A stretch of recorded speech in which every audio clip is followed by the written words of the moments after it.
Equatorial Guinea.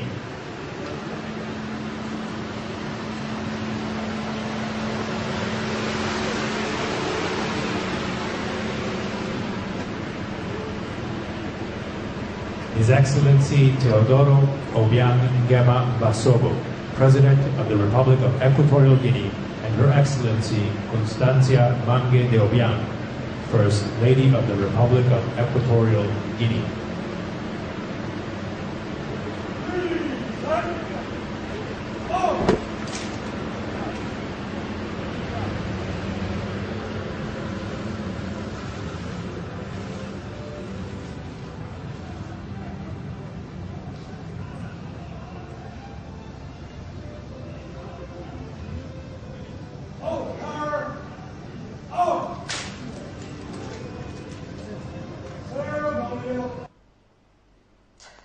Bienvenue, mesdames et messieurs, à cette nouvelle édition de notre émission Le Grand Jeu. Nous sommes au cœur de la géopolitique mondiale. C'est une coproduction Afrique Média et EOD TV avec, comme d'habitude, la grande collaboration de notre correspondant international et patron d'EOD TV, Luc Michel, qui nous apporte de son expertise dans cette émission. Il nous aide à comprendre les dessous des cartes des géopolitiques, de la géopolitique mondiale et des géopolitiques rivales, même vues de Moscou, Washington, Bruxelles, Pékin ou même Paris. Nous nous intéressons ce jour à la Guinée équatoriale, ou si vous voulez, à la nouvelle vague d'attaques contre la Guinée équatoriale et son président, le panafricaniste Teodoro Obiang Nguema Basogo. Nous irons donc à Malabo, mais aussi à Washington et à Paris pour mieux comprendre cela. Nous allons tout de suite retrouver Luc Michel pour une première partie de l'analyse pour mieux comprendre ces échanges. Luc Michel, déjà, bonjour. Dans plusieurs de vos éditoriaux, vous dénoncez la nouvelle campagne internationale contre la Guinée équatoriale et son président, Obiang Nguema Basogo, alors que tout semblait aller mieux entre Malabo, Paris et Washington. Bachir, évidemment, si on lisait la presse occidentale, tout semblait au mieux pour le meilleur de monde, pour le président de Guinée équatoriale, Obiang Nguema Basogo, tout simplement parce que la presse saluait pendant une courte période ses succès, notamment l'organisation de la CAN, son rôle en tant que moteur de l'Union africaine. Mais derrière ça, les campagnes de diffamation, notamment celles sur l'affaire des biens mal acquis, n'ont jamais cessé. On peut même penser qu'à un certain moment, il y a eu, comment pourrais-je dire, un balai diplomatique pour faire croire au président Obiang Nguema Basogo que Washington et Paris étaient revenus à de meilleurs sentiments envers lui. On peut comparer un peu cette technique avec celle du cobra qui hypnotise sa future proie. Paris s'était officiellement un tout petit peu rapproché de Malabo. Il y avait eu des visites d'officiels en Guinée équatoriale du gouvernement français et à Washington, il y avait eu une fameuse séance de photos avec Michelle Obama et Constance Mange de Obiang, qui est la première dame de Guinée équatoriale. Mais tout ça, visiblement, ressemblait à un grand théâtre. Venons-en, Luc Michel, à la campagne de déstabilisation et de diffamation en elle-même. On y retrouve encore une fois quelques journaux, quelques magazines qui se veulent pourtant panafricains. Bachir, comme d'habitude, tout commence avec Jeune Afrique. Vous savez le rôle que joue Jeune Afrique dans la déstabilisation de nombreux chefs d'État africains dans le passé, notamment celle de Muammar Kadhafi par exemple, ou celle de Mobutu à la fin de son régime. Eh bien, tout commence par ce que j'appelle un faux bon article. Il s'intitule « La seconde jeunesse de El Presidente ». Tout commence mal avec le titre, évidemment, puisque si El Presidente sonne normal en espagnol, l'article est destiné à un public francophone. Et pour un public francophone, le titre d'El Presidente ramène à tout un inconscient qui ramène aux dictateurs latino-américains, aux caudillos et même aux BD de Tintin en Amérique latine. L'article ensuite, évidemment, salue un certain nombre de victoires diplomatiques de Obiang Nguema Basogo, mais en doublant chaque fois le paragraphe d'un rappel des campagnes de déstabilisation contre lui qu'il ne faut surtout pas oublier. On voit donc arriver les accusations de dictature, les accusations sur la soi-disant pauvreté de la population, les accusations sur les droits de l'homme. Pas un mot par contre sur le ministère des droits de l'homme qui a été confié à un ancien opposant du gouvernement et qui fait toujours partie d'un parti de l'opposition. Et on termine évidemment avec les biens mal acquis. La vue que donne Jeune Afrique de la Guinée équatoriale, c'est la même chose que fait par exemple Wikipédia, etc. C'est la Guinée équatoriale telle qu'elle existait il y a 10 ou 20 ans, lorsqu'elle souffrait encore des séquelles de la dictature du président Macias, qu'a remplacé par le coup d'État de la liberté Obiang-Nema Basogo et ses camarades. Une fois cet article sorti, évidemment, tout ce qui avait de positif dans les victoires diplomatiques du président de Guinée équatoriale est systématiquement démoli. Pour le reste, pas un mot sur la parfaite organisation de la Coupe d'Afrique des Nations ou sur l'émergence 2020 de la Guinée équatoriale qui est incontestable. Et l'article se termine d'ailleurs sur un rappel, nous y reviendrons, des émeutes qui ont endayé l'avant-dernier jour de la Coupe des Nations précisément à Malabo. Voilà la situation, évidemment, après l'article de Jeune Afrique, qui lui-même s'appuie sur de fausses informations qui sont publiées dans la presse anglo-saxonne. On prétend évidemment un certain nombre de choses qui vont être réfutées par la suite par le ministère de l'Information de Guinée équatoriale. Alors, Luc Michel, si je vous ai très bien suivi, c'est quand les Occidentaux vous sourient qu'il faut s'en méfier, c'est bien ça? Bachir, c'est précisément quand les Occidentaux vous sourient qu'il faut se méfier d'eux. Je rappellerai simplement, parce que je l'ai vécu personnellement, ce sont les dernières années de la Jamaïria libyenne. En 2009-2010, c'est le point d'orgue de la relation de Mouammar Kadhafi en particulier avec l'Union européenne. Toute une série de grands projets culturels qui ne profitent évidemment en premier lieu à la Libye, sont mis en avant. Il y a notamment des projets entre Bruxelles, Paris et diverses capitales africaines. Il y a de grandes expositions, il y a de grands sommets. Beaucoup d'activités se déroulent à Sirte. Mais au même moment, fin 2010, les Occidentaux précisément préparent dans le cadre de la préparation du soi-disant printemps arabe, ce qui va être le coup d'État occidental de Benghazi des 15, 16 et 17 février 2011. En novembre 2010, sous prétexte d'une mission ministérielle parlementaire, les services secrets français implantent une cellule avec les futurs putschistes à Benghazi. Et donc, en fin de course, Sirte, qui était la grande ville célébrée, c'était la ville de Mouammar Kadhafi, c'était la capitale administrative de la Libye. Eh bien, Sirte, moins d'un an après, en octobre 2011, est totalement détruite par les bombardements de l'OTAN et les Katibas qui sont affiliés à l'Alliance Atlantique des djihadistes libyens. Alors, Luc Michel, on remarque tout de même que les journaux qui attaquent le président de la Guinée équatoriale ne sont pas des canards de second plan, mais plutôt des grands journaux dits, n'est-ce pas, internationaux. Bachir, l'étape suivante de la campagne, elle est menée par des journaux de premier plan. C'est Le Monde en France, le Wall Street Journal aux États-Unis, ou encore la puissante agence de presse Associated Press, ou l'agence France Presse, qui, rappelons-nous, dépend directement du gouvernement français. Le Monde saisit une occasion inattendue, le carnaval de Rio. Il publie 2 grands articles. Il s'intitule « Obiang Mécène du carnaval de Rio 2013 », c'est le 13 février. On prétend que le président a subsidié une école de salsa pour 30 millions d'euros. Un deuxième article arrive ensuite. Entre-temps a été publié celui de Jeune Afrique. C'est intitulé, le 19 février, « Le carnaval de Rio rend hommage à un dictateur ». Bachir, on sait que les dictateurs, ce sont les chefs d'État des régimes opposés à l'Occident et particulièrement aux États-Unis. Tous leurs adversaires ont été qualifiés de dictateurs. Muammar Kadhafi était un dictateur, Mugabe est un dictateur, évidemment.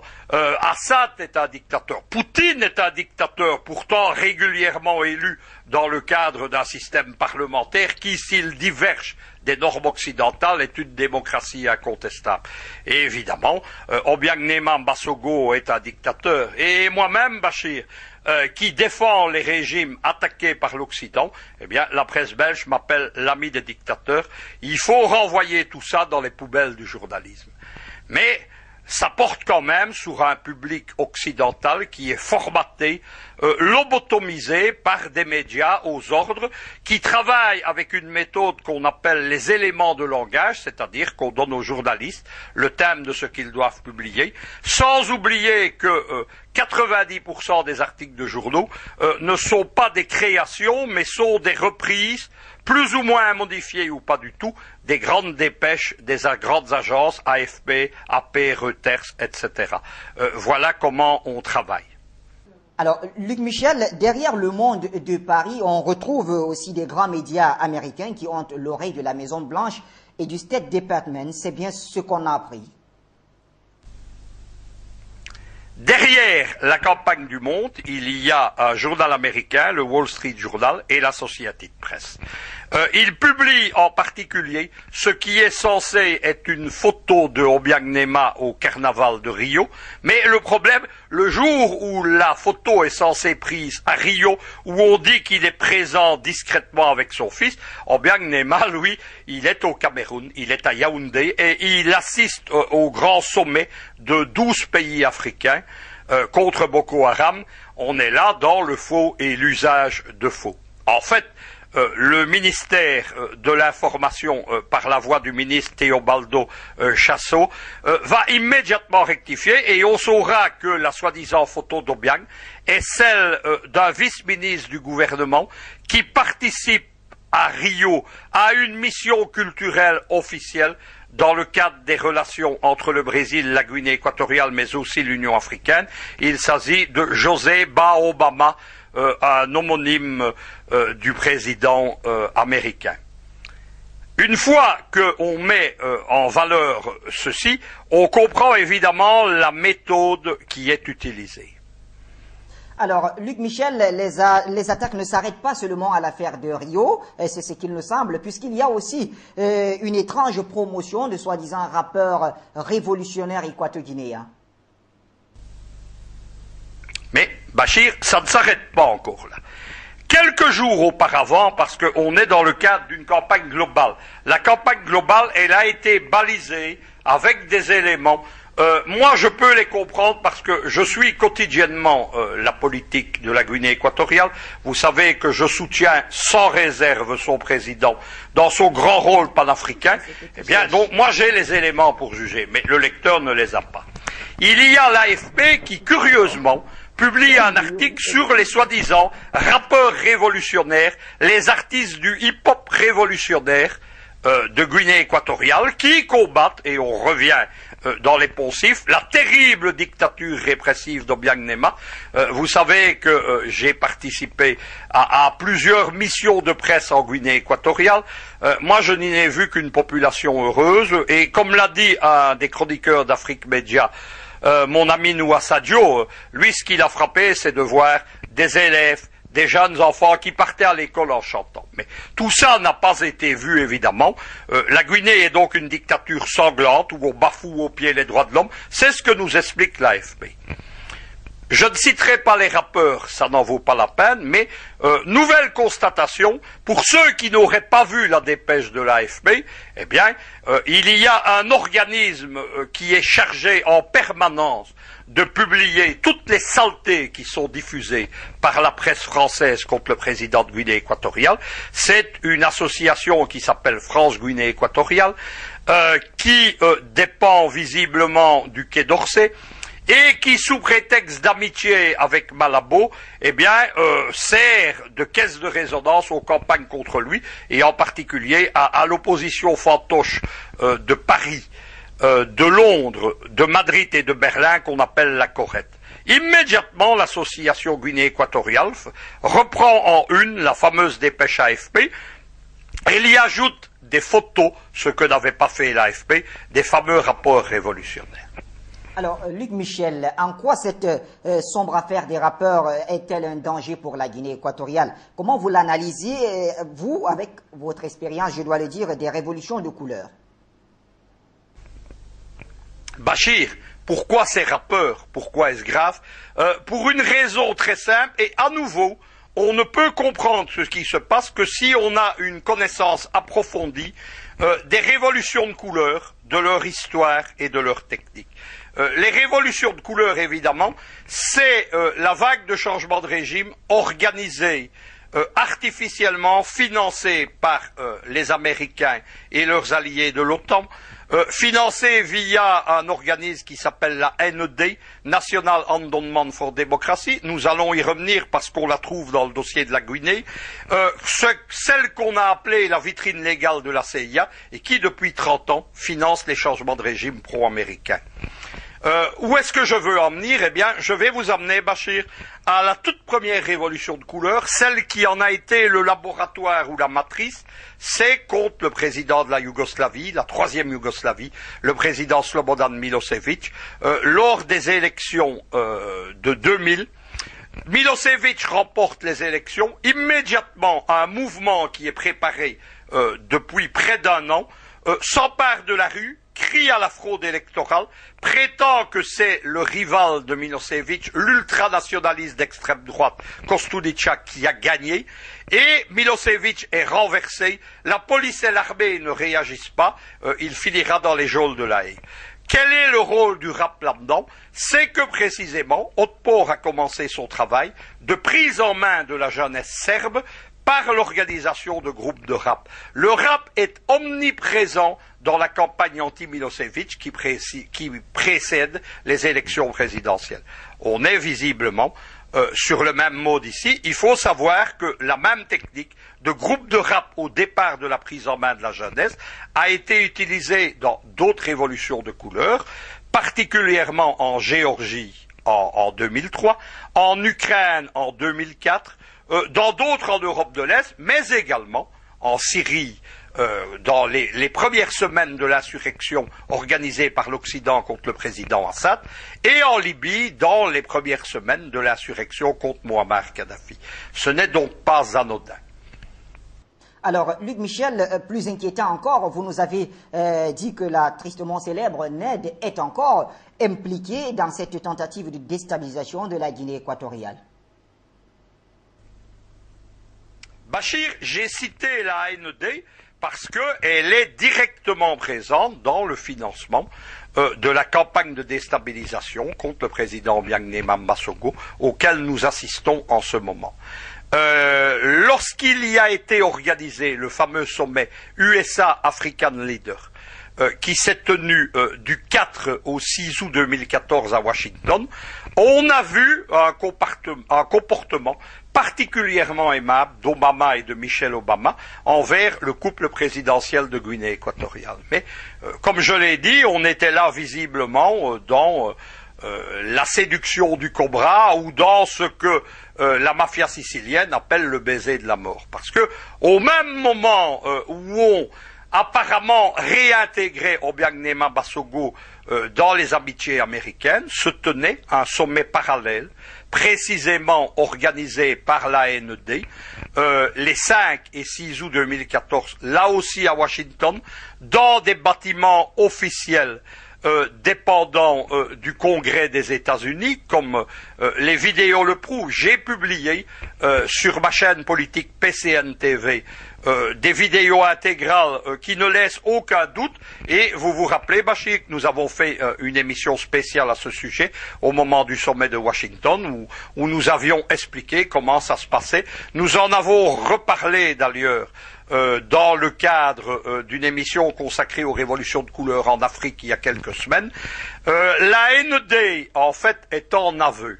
Parce que si on ne peut pas toujours comprendre en visionnant les longues vidéos des débats, mais on y voit des centaines et des centaines de syndicalistes, de journalistes, d'activistes politiques africains pris en main par l'AND pour renverser leur gouvernement, on a quand même une pièce encore plus précise et, comme on dirait devant un tribunal, on a une pièce capitale de culpabilité. C'est-à-dire que l'AND doit aussi justifier l'argent qu'elle reçoit de nombreux sponsors. Dans ces sponsors, il y a Facebook, par exemple. Donc, elle a publié un clip de propagande de 5 minutes qui se termine par la liste des sponsors. Je pense qu'il serait intéressant, Bachir, de le diffuser à l'écran. Et dans ce clip de propagande, qui est consacré à un certain nombre de pays africains, presque 3 minutes sur 5 sont consacrées à donner la parole à un opposant de l'opposition fantoche précisément, de Guinée équatoriale, qui, j'en fais le pari, va jouer dans les mois à venir un rôle important. Voilà donc comment la ND explique précisément, au moment où Obama reçoit avec une amitié un peu trop apparente le président Obiang-Nguema Mbasogo, voilà comment la CIA parallèle, la vitrine légale de la CIA, la ND, organise déjà la déstabilisation du gouvernement et des institutions de Guinée équatoriale.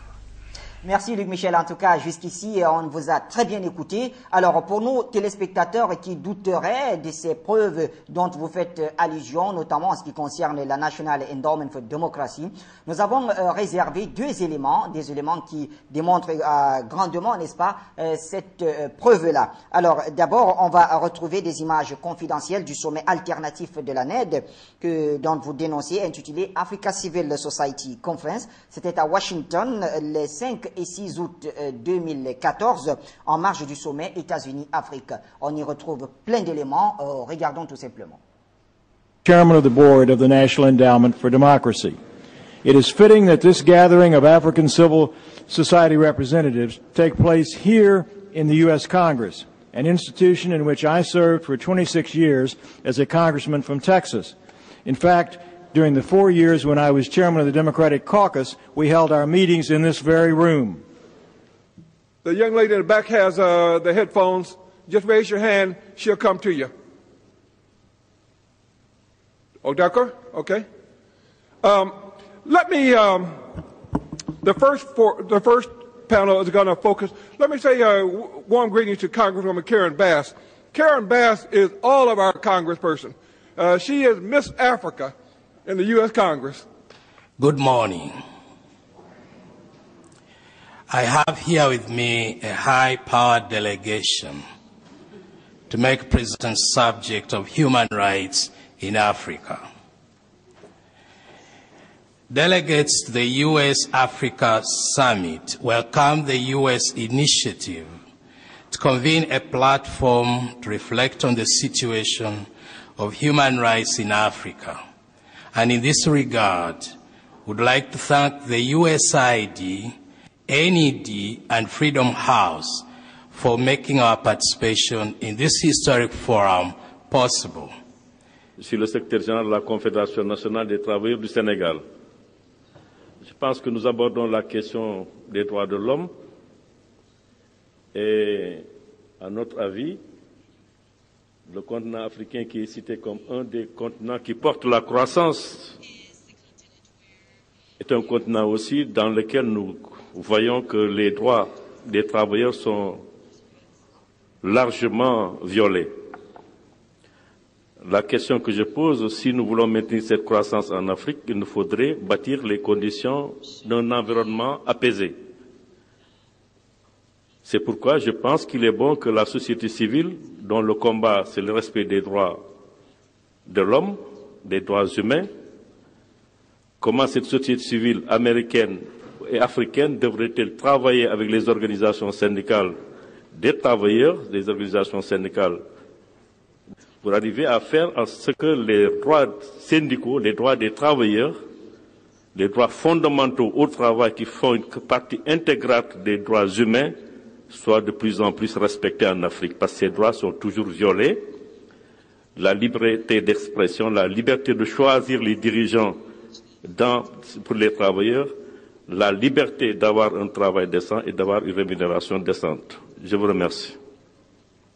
Modi Guiro, je m'appelle Modi Guiro, je suis le secrétaire général de la Confédération nationale des travailleurs du Sénégal et président de la Confédération syndicale internationale de la région Afrique.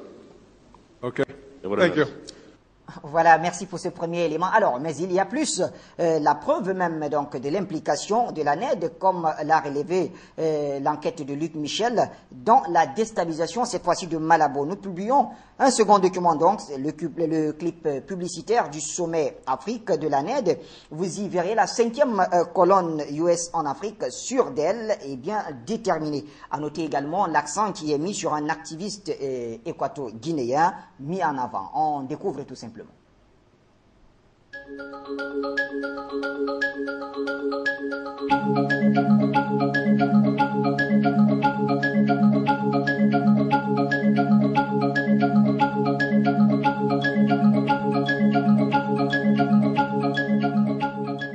The other reason why I think it's important is because examining the issues of freedom of assembly, freedom of speech, thought, human rights, and conflict in elections is always important, but it's particularly important right now in Africa's development, especially if we realize that there are going to be roughly 17 elections on the African continent from now until 2016. And so key questions will come up. Well, you know, we're here in the context of the U.S.-Africa Leaders Summit, or Leadership Summit, which I think is a great idea. I think every time you get people together to talk is a good idea, particularly people coming from different sides of issues, you know, and I'm thinking the Obama administration, one that has set certain standards in some key areas, versus governments like the ones in Equatorial Guinea or the ones in Rwanda and a few other, Gambia and a few other bad apples here.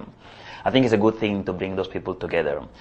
I think what was missing from that broader context has now been covered or has now been provided for by the National Endowment for Democracy, or yesterday the Open Society Foundation, finding a space or creating a space for civil society to raise and discuss and strategize about some key issues, right? Issues of human rights. The space for human rights defenders in Africa is shrinking. You know, and those are issues that Obama is likely not to touch on in his conversations with African presidents.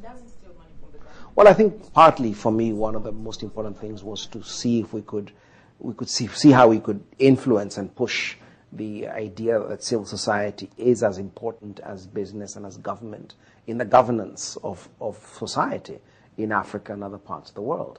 And for me, the idea again was to see how we could push, for example, the issues I work with, which is social justice, the empowerment of ordinary people, bottom-up approaches onto the agenda and make that a relevant issue. It's an interesting thing, of course, because we're bringing people from very many different parts of very many different experiences, very diverse. And I think for me, one of the most interesting issues was, I was in the civil society working group, and one of the most interesting things was the debate we had about whether civil society should be neutral, should be apolitical, should be non-partisan. This is progress. A few years ago, perhaps this has not had happened, you know, and certainly this opportunity that we're having today to discuss this with civil society would not have happened if Freedom House, National Endowment for Democracy, the RFK Center, and others did not see the need to raise with the U.S. government the fact that civil society needed to be included. So I think it's definitely a step in the right direction, and a much needed step for those of us that work in Africa. Robert Kennedy said that each time a man stands up for an ideal, or acts to improve the lot of others, or seeks to improve justice for others, he or she sends forth a tiny ripple of hope, and crossing each other from a million different centers of energy and daring, they can sweep down the mightiest walls of oppression.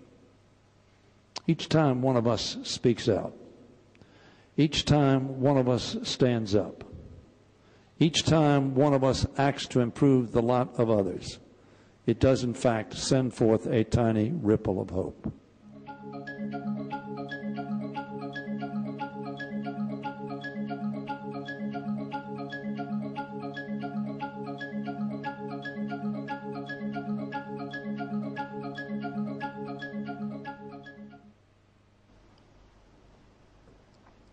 Voilà, merci donc à la régie pour ces éléments. Nous prenons donc nos deux dernières questions puisque nous sommes à la fin de cette émission. Luc Michel, je retourne encore vers vous pour une autre question. Tout d'abord, pourquoi la Guinée équatoriale et son président sont-ils dans le collimateur, notamment de Washington et Paris? Une fois de plus, est-ce une question du pétrole ou du gaz ou alors il y aurait une autre raison? Bachir, il faut quand même se rendre compte de quelque chose. Pourquoi Obiang Nema Mbasogo? Pas simplement parce qu'il a un certain nombre d'années de pouvoir, pas simplement parce que les Américains ont planifié le départ forcé, au moins actuellement, de 13 chefs d'État, la plupart de la zone du franc CFA, puisque l'un des objectifs de Washington en Afrique, c'est la recolonisation, que cette recolonisation implique d'affaiblir Paris à tout prix. Ça explique aussi, nous en avons parlé dans la dernière émission du Grand Jeu consacrée au retour de Berlin de la Grande Allemagne en Afrique, ça explique aussi pourquoi la Bundeswehr et l'Allemagne de Mme Merkel est appelée à entrer en compétition avec la bénédiction des Américains en Afrique. Mais revenons à la Guinée équatoriale. Le pétrole, le gaz, la géopolitique même n'explique pas tout. C'est vrai que le golfe de Guinée a été défini zone stratégique prioritaire par l'AFRICOM et Washington. C'est vrai que les Américains ont le projet d'une grande base pour contrôler non seulement le golfe de Guinée, mais la région des Grands Lacs, et qui serait établie à Sao Tomé, la petite île qui est dans le golfe de Guinée, et où devrait normalement être organisée une nouvelle flotte américaine. Il y en a déjà 39 dans le monde. Pour comparer, les Russes et les Chinois, à eux deux, n'en ont que 5. Mais cela n'explique pas tout. Comme le pétrole n'explique pas le renversement de Muammar Kadhafi. Pourquoi le président de Guinée équatoriale est devenu une des cibles prioritaires de Washington? C'est parce qu'il a choisi d'être le moteur du nouveau panafricanisme et de faire de Malabo le cœur de ce nouveau panafricanisme. Obiang Nema, c'est un défi. Lorsqu'il salue la mémoire de Muammar Kadhafi, lorsqu'il dit que ça a été mal de l'avoir renversé, lorsqu'il défend aussi le président élu de Côte d'Ivoire, Gbagbo par exemple. Et donc, ce panafricanisme est insupportable à Washington, comme était insupportable le panafricanisme de Muammar Kadhafi. C'est, selon moi, la raison de cette hostilité manifeste. Le président de Guinée équatoriale, c'est un mauvais exemple. Contrairement à ce qu'on raconte, il gère bien son pays. Il est en train de le faire émerger économiquement. Le pays, y compris jusqu'au fond de la jungle, se couvre de routes, d'autoroutes, de ports, de villes nouvelles, de logements sociaux. C'est aussi un modèle qui sert d'exemple maintenant, qui fait rêver beaucoup de pays africains voisins, notamment le Cameroun. Et donc tout ça est insupportable à Washington et aux Occidentaux. Dernière question, Luc Michel. Cette campagne contre Malabo, pourquoi est-ce qu'elle est organisée maintenant et pas plus tôt? Bachir, et ça sera la conclusion de mon exposé, parce qu'il faut prendre conscience des dangers qui menacent la Guinée équatoriale et il faut défendre le cœur du nouveau panafricanisme. Mais Washington a visiblement un rendez-vous. En 2016, il y a des élections générales en Guinée équatoriale et on sait déjà par exemple que la Corette est en train de préparer un assaut médiatique massif contre les institutions de Guinée à cette occasion. Et évidemment, on peut se poser des questions sur les événements qui ont momentanément, pour quelques heures, assombri la fin de la Coupe d'Afrique des Nations. On a vu en effet des hooligans, ce que le président de Guinée équatoriale, qui a eu le courage de venir à la télévision, expliquer à ses concitoyens ce qui s'était passé. On n'a pas vu ça dans des cas similaires en France ou en Belgique, par exemple. Eh bien, il a expliqué clairement que c'était une bande de voyous, de hooligans, infiltrés dans les clubs de supporters. Ça se passe partout comme ça en Europe. Il ne faut pas oublier, il vient d'avoir des incidents racistes à Paris avec les supporters du club anglais de Chelsea. Un grand club belge comme Anderlecht est l'objet de sanctions pour des slogans et des affiches extrêmement violentes faisant allusion à Daesh lors de matchs. Donc la Guinée n'a pas rougi. Mais moi je trouve bizarre ces incidents qui arrivent au tout dernier moment de la Coupe des Nations, alors qu'ils auraient pu intervenir beaucoup plus tôt, et qui ne sont pas expliqués uniquement par le fait que ces auteurs sont des voyous, des hooligans. On peut se demander dans quelle mesure, lorsqu'on n'a pas là fait un test pour tester justement la réaction des autorités de Guinée équatoriale. Les hooligans servent dans de nombreux pays, lors des révolutions de couleur, de troupes de choc, de base pour déstabiliser la rue. C'est ce qui se passe également en ce moment au Venezuela, où une révolution de couleur est en cours à Caracas pour renverser le gouvernement élu régulièrement du président Maduro. J'ai donc beaucoup de questions en suspens sur ce qui s'est passé à Malabo. La cible, elle est claire, ce sont les élections générales de 2016, et j'appelle, parce qu'il faut quand même dénoncer ne sert à rien si on n'agit pas, j'appelle évidemment tous les amis de la Guinée équatoriale à se mobiliser pour défendre son président et pour défendre le cœur du nouveau panafricanisme. Merci Luc Michel donc de nous avoir fait partager vos analyses très fouillées. Merci également à toute la grande équipe du côté de Bruxelles, du côté de Malabo et bien sûr sur notre plateau central, tous ceux qui ont collaboré encore une fois pour la bonne marche de cette édition. On va se quitter avec ces images des émeutes de la Coupe d'Afrique des Nations. Souvenez-vous, c'était lors du match Ghana-Guinée équatoriale. À très bientôt sur les antennes d'Afrique Média et EOD TV.